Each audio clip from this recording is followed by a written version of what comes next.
નમસ્તે વિદ્યાર્થી મિત્રો, ધોરણ 12 કોમર્સ વિષય એસપીસીસી એકમ નંબર 6 કંપનીની સભાઓ. તો આપણે ગયા વિડિયો લેક્ચરની અંદર છે એ કંપનીની સભાઓ અને કંપનીની સભા છે એની અંદર જે વિશિષ્ટ પ્રકારના શબ્દો છે એનો ઉપયોગ કરવામાં આવે છે આ શબ્દો વિશે છે આપણે માહિતી મેળવતા હતા, બરાબર ને? તો આપણે એની અંદર છે એક તો સૌપ્રથમ પહેલા કે ભાઈ સભાની નોટિસ, સભાની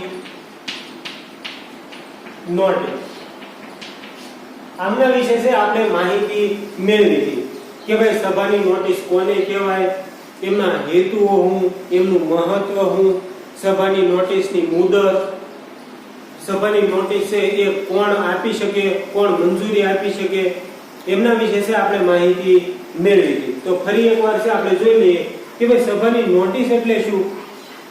તો ભાઈ સભાની અંદર હાજર એવા જે સભ્યો હકદાર છે એવા વ્યક્તિઓને છે એ લેખિતમાં જે પરિપત્ર આપવામાં આવે છે એને સભાની નોટિસ તરીકે ઓળખવામાં આવે છે, બરોબર ને? તો આ છે એ સભાની નોટિસ છે. પછી આપણે છે એ સભાની નોટિસ છે એમના હેતુઓ જોયા હતા. તો ભાઈ કયા હેતુ માટે છે એ સભાની નોટિસ આપવામાં આવે છે? તો ભાઈ જે સભ્યો છે એ સભામાં હાજર રહેવા માંગે છે એ નક્કી કરી શકે કે આપણે સભાની અંદર હાજર રહેવું કે નથી રહેવું. સભાની અંદર જે કાર્યો કરવાના હોય એ બધી માહિતી છે એ સભાની નોટિસની અંદર છે એ આપેલી હોય છે. તો એના આધારે નક્કી કરી શકે કે ભાઈ કોઈ પણ ઠરાવ પસાર કરવાનો હોય તો નક્કી કરી શકે કે ભાઈ આપણે છે એ આ બાજુ મત દેવાનો છે કે આ બાજુ મત દેવાનો છે, બરોબર ને? તો આ હેતુ માટે છે એ સભાની નોટિસ છે એ આપવામાં આવે છે કે ભાઈ એને સભાની નોટિસ આપવાથી છે એ સમયનો પણ બચાવ છે એ કરી શકાય છે, બરોબર? આપણે સભાની નોટિસના હેતુઓ જોયા હતા.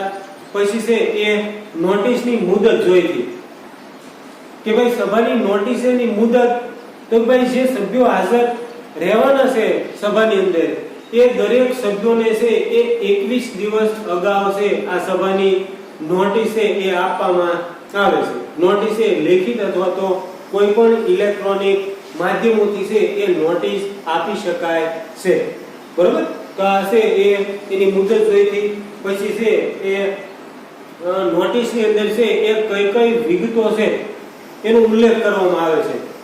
તો ભાઈ નોટિસનો સમય છે, તારીખ છે, સ્થળ છે, બરોબર ને? આ બધી માહિતી છે એ નોટિસની અંદર લખવામાં આવે છે. એમના પછી છે આપણે જોઈશું ભાઈ નોટિસ આપવા અંગેની સત્તા, બરોબર ને? આપણે એ મુદ્દા સુધી છે એ પહોંચ્યા હતા.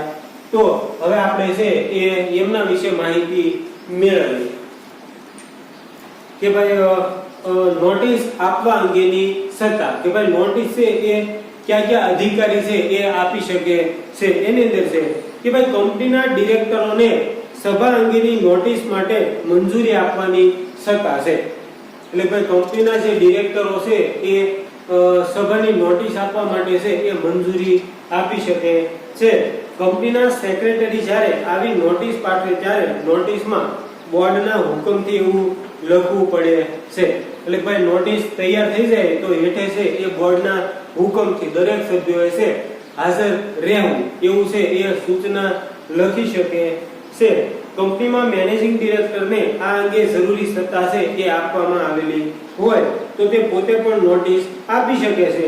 જો કંપની લો બોર્ડ કે મધ્યસ્થ સરકાર સભા બોલાવે તો જે તે જવાબદાર અધિકારી તેમના વતીથી નોટિસ આપી શકે છે. એટલે ભાઈ કોઈ પણ મધ્ય સરકારે છે એ સભા બોલાવવાની નોટિસ આપેલી હોય તો હેઠે છે એનો હોદ્દો લખવો ફરજિયાત છે, બરોબર ને? આપણે તે સ્કૂલની અંદર છે એ ઘણા બધા પરિપત્રો આવે છે તો એ પરિપત્રો છે એ હેઠે લખેલું હોય એનો હોદ્દો કે ભાઈ શિક્ષણ સચિવ શ્રી, બરોબર? હેઠે એની સહી કરેલી હોય અથવા તો માધ્યમિક શિક્ષણ બોર્ડ, પ્રાથમિક શિક્ષણ બોર્ડ, તો હેઠે છે એના હોદ્દા છે એ લખવા પડતા હોય છે, બરોબર? તો આ નોટિસ આપવા અંગેની સત્તા છે. એમના પછી છે સભાની નોટિસ કોને, ક્યાં અને કેવી રીતે આપવી. બરોબર ને? તો એની અંદર પહેલું કે ભાઈ સભાની નોટિસ છે એ કોને કોને આપી શકાય, તો આપણે જોઈશું. બરોબર ને? ભાઈ સભામાં હાજર રહેવા જે સભ્યો હકદાર છે એ દરેક સભ્યોને છે એ નોટિસ આપી શકાય. એટલે ભાઈ દાખલા તરીકે કોઈ પણ સભ્ય છે મૃત્યુ પામ્યો, નાદાર જાહેર થયો તો અસ્થિર મગજનો જાહેર થયો હોય તો એમના વતી જે સભ્ય નવો આવેલો છે, વારસદાર હોય તો વારસદાર, અથવા તો રિસીવરની નિમણૂક અદાલતે કરેલી હોય તો એ રિસીવરને પણ આ સભા નોટિસ છે એ આપવામાં આવે છે.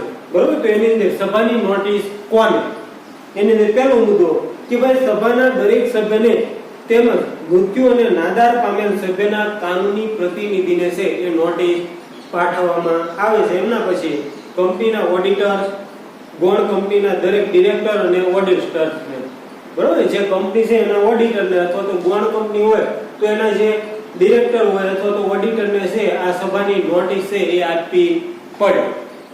એમના પછી છે આવી નોટિસ મેળવવા હકદાર કોઈ પણ વ્યક્તિને, બરોબર, નોટિસ મેળવવા માટે હકદાર જે સભ્ય હોય એ દરેક સભ્યોને છે એ નોટિસ પાઠવવામાં આવે છે. સંયુક્ત નામથી શેર ધરાવતા હોય તેવા કિસ્સામાં સભ્યપત્રકમાં જેનું નામ પ્રથમ હોય તે આપણે જોયું હતું ભાઈ કોઈ પણ વ્યક્તિ છે એ સંયુક્ત નામે શેર છે એ ધારણ કરી શકે છે.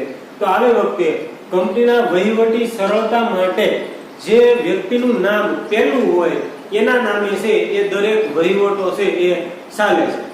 બરોબર ને? હક બંનેનો સરખો જ હોય છે, પણ કંપની છે એનો વહીવટ સરળ બને એટલા માટે જે વ્યક્તિનું નામ સભ્યપત્રકની અંદર પહેલું લખેલું હોય એના નામે છે આ સભાની નોટિસ છે, બીજી અન્ય કોઈ પણ નોટિસો હોય અથવા તો સૂચના હોય એ આ પહેલું નામ જેનું હોય એ વ્યક્તિના સરનામે છે એ મોકલવામાં આવે છે. બરોબર ને? તો સભાની નોટિસ કોને કોને મોકલી શકાય, તો આ દરેક વ્યક્તિને છે એ સભાની નોટિસ મોકલવામાં આવે છે. એમના પછી સભાની નોટિસ ક્યાં મોકલવામાં આવે છે, તો એક તો ભાઈ જે સરનામું દર્શાવેલું હોય એ જગ્યાએ છે એ નોટિસ મોકલવામાં આવે છે, અથવા તો નોટિસ છે એ હાથોહાથ પણ રૂબરૂ જઈને આપી શકાય છે.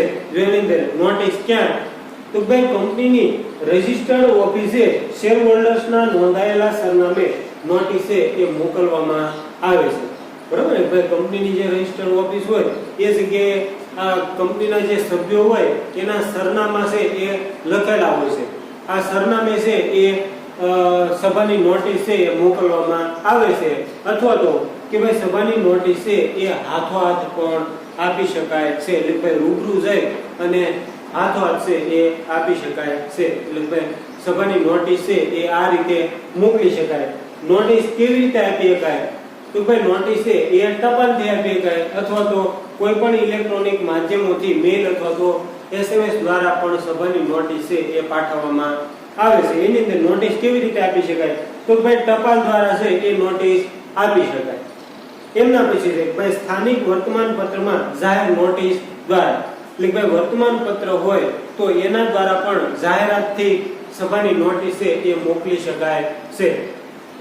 માત્ર કંપનીના સભ્યોને જો નોટિસ પાઠવવાની હોય તો આપણે જોયું હતું અગાઉના પાઠની અંદર કે ભાઈ કંપનીનું જે ઓફિશિયલ ગેઝેટ છે એની અંદર પણ જાહેરાત દ્વારા છે એ કંપનીના સભ્યોને આ સભાની નોટિસ છે એ મોકલી શકાય છે પર્સનલ રીતે. બરોબર? પછી સભાની નોટિસ અંગે છે એ સેક્રેટરીની ફરજો, તો ભાઈ સભાની નોટિસ છે તૈયાર કરવી, સભ્યોને છે એ મોકલવી, એની નોંધ રાખવી, આ દરેકે દરેક ની અંદર સેક્રેટરીની જવાબદારી શું હોય, તો ભાઈ પહેલેથી લઈ અને છેલ્લે સુધીનું તમામ કાર્યો છે એ સેક્રેટરીએ કરવાના હોય છે. જો એની અંદર ભાઈ સભાની નોટિસ અંગે છે એ સેક્રેટરીની ફરજો, તો એની અંદર છે કે ભાઈ સભામાં હાજર રહેવા હકદાર દરેક સભ્યને 21 દિવસ પહેલા છે એ નોટિસ મોકલવી. બરોબર ને? કે ભાઈ આની અંદર નિયમ આવ્યો તો ભાઈ 21 દિવસ અગાઉ છે એ સભ્યોને નોટિસ છે એ મોકલવી. તો આ જવાબદારી કોની, તો ભાઈ સેક્રેટરી, કે ભાઈ સેક્રેટરીએ છે સભાની નોટિસ તૈયાર કરી અને દરેક સભ્યોને છે એ 21 દિવસ અગાઉ છે એ મોકલવાની હોય છે. એમના પછી સભાની નોટિસનો નમૂનો તૈયાર કરવો. બરોબર ને? ભાઈ સભાની નોટિસ કેવી રહેશે તો એ નમૂનો તૈયાર કરવાની જવાબદારી પણ સેક્રેટરીની હોય છે. વાર્ષિક સામાન્ય સભાની નોટિસ સાથે વાર્ષિક હિસાબોની નકલ, બરોબર. વાર્ષિક જે સામાન્ય સભા બોલાવવામાં આવે છે તો એની અંદર છે એ વાર્ષિક હિસાબોની નકલ પણ છે એ જોડવી પડે છે. ડિરેક્ટર્સનો રિપોર્ટ, ઓડિટર્સનો રિપોર્ટ, ચેરમેન શ્રીનું નિવેદન, પ્રવચનની કોપી વગેરે મોકલવી આપવી. બરોબર ને. તો આ દરેકે દરેક જવાબદારી છે એ સેક્રેટરીની રહે છે. એટલે ભાઈ પહેલેથી છેલ્લે સુધીની પ્રક્રિયા છે એ સેક્રેટરીએ કરવાની હોય છે. અસામાન્ય સભાની નોટિસ સાથે સમજૂતી દર્શક નિવેદન મોકલવું. બરોબર. અસામાન્ય સભા કે ભાઈ વૈદિક અવૈદિક સભા બોલાવવાની હોય તો એનો હેતુ શું છે? હોય સમજૂતી દર્શક નિવેદન હારે છે જોડવું પડે. આપણે આ કારણથી આ અવૈદિક સભા છે એ બોલાવેલી છે એટલા માટે દરેક સભ્યોએ છે એ સભાની અંદર હાજર રહેવું એવું સમજૂતી દર્શક નિવેદન છે એ આપવું પડે. એટલે ભાઈ સમજૂતી છે એ મોકલવી પડે તો સભ્ય છે નિર્ણય લઈ શકે કે આપણે સભાની અંદર હાજર રહેવું કે નથી રહેવું. બરોબર. પછી શેર હોલ્ડર્સની મંજૂરી અન્વયે કરવાના કાર્યોની યાદી અને ઠરાવનો મુસદ્દો. એટલે ભાઈ શેર હોલ્ડરનું જે કાંઈ પણ નિવેદન હોય અથવા તો કાંઈ પણ નવા કાર્યો કરવાના હોય તો એનો પણ એક લેખિત પરિપત્ર છે એ સેક્રેટરીએ તૈયાર કરવાનો રહેશે. અથવા તો શેર હોલ્ડરને કાંઈ પણ સૂચના આપવાની હોય અથવા તો એના હિસ્સાની અંદર કાંઈ પણ ફેરફાર કરવાનો હોય તો આ બધી માહિતી છે એ સેક્રેટરીએ તૈયાર કરવાની હોય છે. બરોબર. ચેરમેન જે બાબત રજૂ કરે તે. આ ઉપરાંત ચેરમેન જે કાંઈ પણ બાબત રજૂ કરે એ બાબત પણ સેક્રેટરીએ છે એ તૈયાર કરવાની રહે છે. બરોબર. તો આ છે આપણે સભાની નોટિસ. તો ભાઈ સભાની નોટિસ છે આ મુદ્દો અહીંયા આપણે પૂર્ણ કરીએ છીએ. ફરી એકવાર આપણે છે આ સભાની નોટિસ જો આ મુદ્દો છે આપણે અભ્યાસક્રમમાંથી નીકળેલો નથી એટલા માટે છે હવે પછીના જે મુદ્દા છે એ તમારે વ્યવસ્થિત રીતે છે એ તૈયાર કરવાના રહેશે. બરોબર. એની અંદરથી આ પહેલો મુદ્દો સભાની નોટિસ. તો આની અંદર આપણે બધું જોયું કે ભાઈ આ સભાની નોટિસ એમનો અર્થ, એમના હેતુઓ જોયા. પછી છે એ સભાની નોટિસની મુદત કેટલા સમય પહેલા છે એ સભ્યને નોટિસ પાઠવવામાં આવે. પછી સભાની નોટિસ આપવા અંગેની સત્તા છે એ કોને છે, સભાની નોટિસ છે એ કોને આપી શકાય, ક્યાં મોકલવાની હોય, બરોબર ને, કેવી રીતે આપી શકાય અને સભાની નોટિસ અંગે છે એ સેક્રેટરીની ફરજો છે એ કઈ કઈ છે આમના વિશે છે આપણે માહિતી મેળવી. હવે પછીનો આપણો મુદ્દો છે કે ભાઈ કાર્યસૂચિ. બરોબર ને. તો ભાઈ કાર્યસૂચિ એટલે શું? તો ભાઈ આપણે છે આની અંદર પણ એનો અર્થ છે જોવાનો છે. તો ભાઈ પહેલા છે સભાની નોટિસ આવી, હવે પછી છે એ કાર્યસૂચિ છે.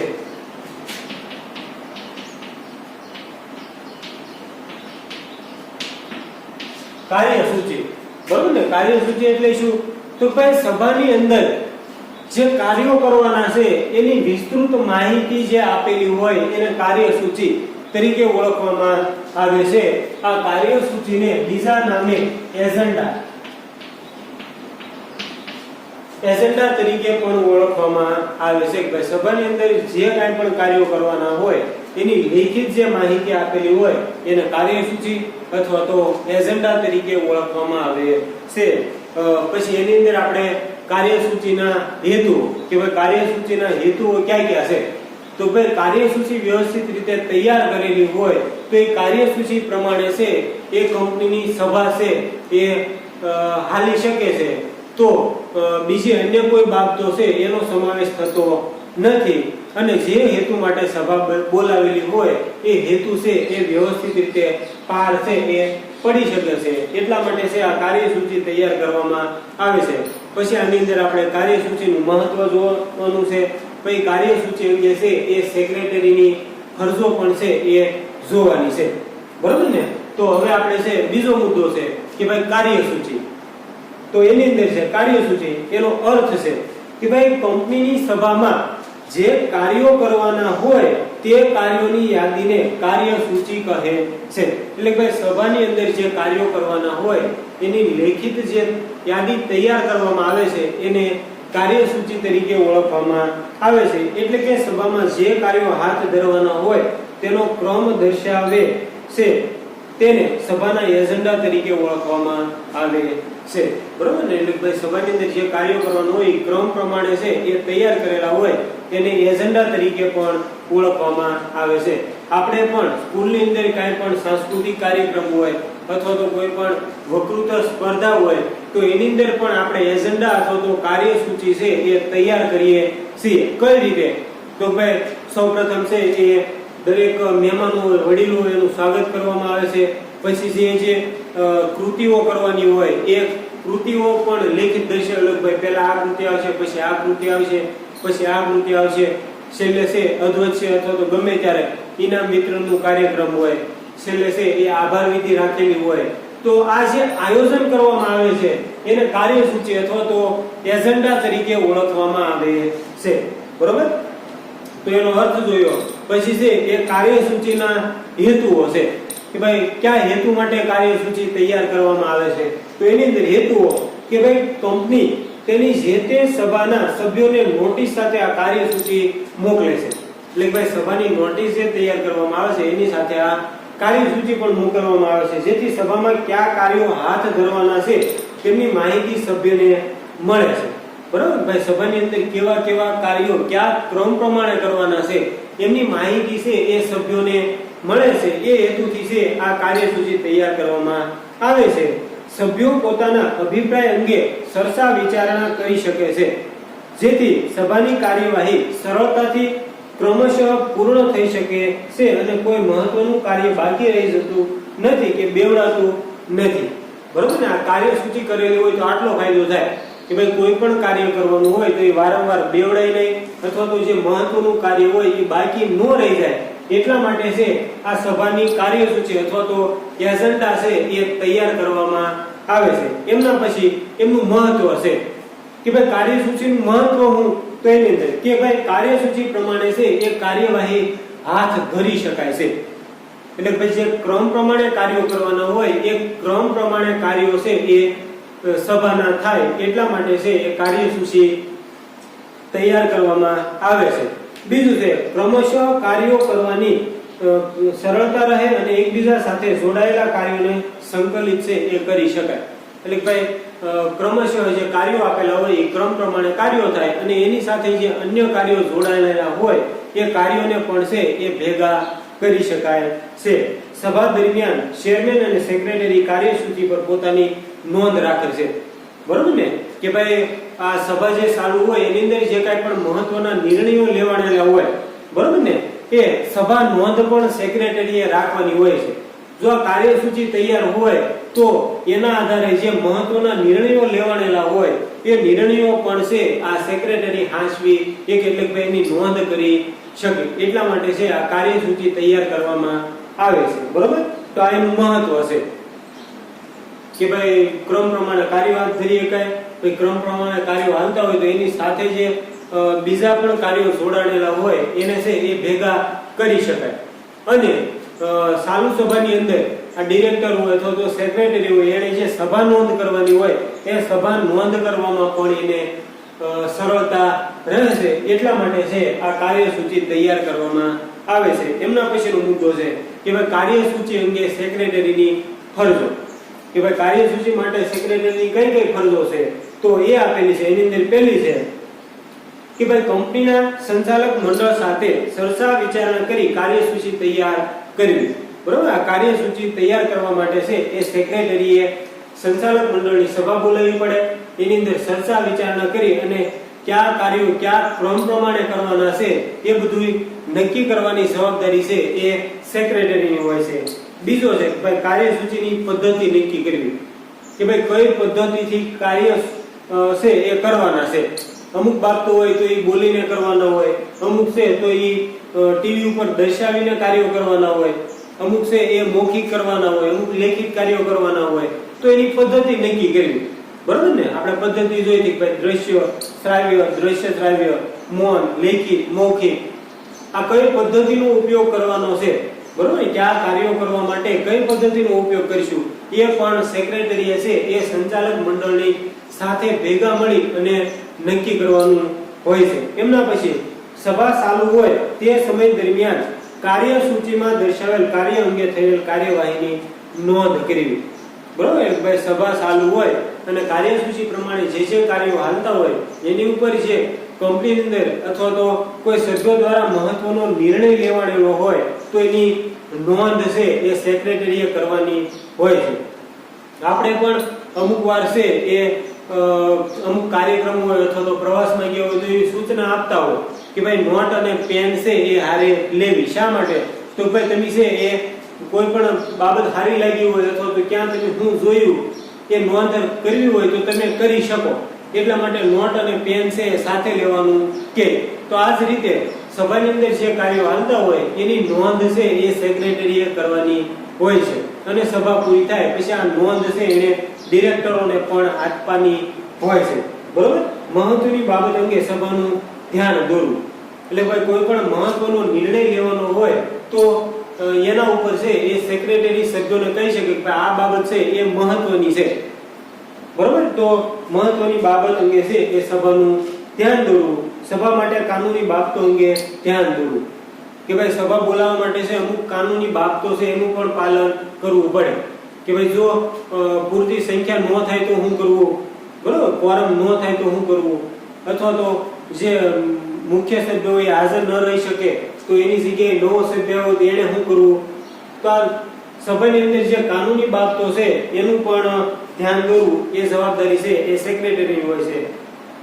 પછી બેઠક વ્યવસ્થા ગોઠવવી, એજન્ડા અંગે સભ્યો જે વિગતો માંગે તે આપવી. બરોબર, ભાઈ સભાની બેઠક વ્યવસ્થા ગોઠવવી અથવા તો એજન્ડા અંગે સભ્યોએ જો કાંઈ પણ માહિતી આપેલી હોય તો એ માહિતી છે એ સભ્યોને સેક્રેટરીએ છે એ આપવી પડે છે. હાજર સભ્યોની સહી લેવી કે ભાઈ કેટલા સભ્યો હાજર છે એની નોંધ કરવી અને મુસદ્દાઓમાં જરૂરી ફેરફાર કરી આખરી ઠરાવો કરવા અને તેમની મંજૂરી લેવી. એટલે ભાઈ કોઈ પણ નીતિ નિયમ હોય તો એની અંદર ફેરફાર કરવાના હોય તો સભ્યોના મત લેવા અને મતના આધારે છે એ કોઈ પણ મહત્વનો નિર્ણય છે એ આપવો.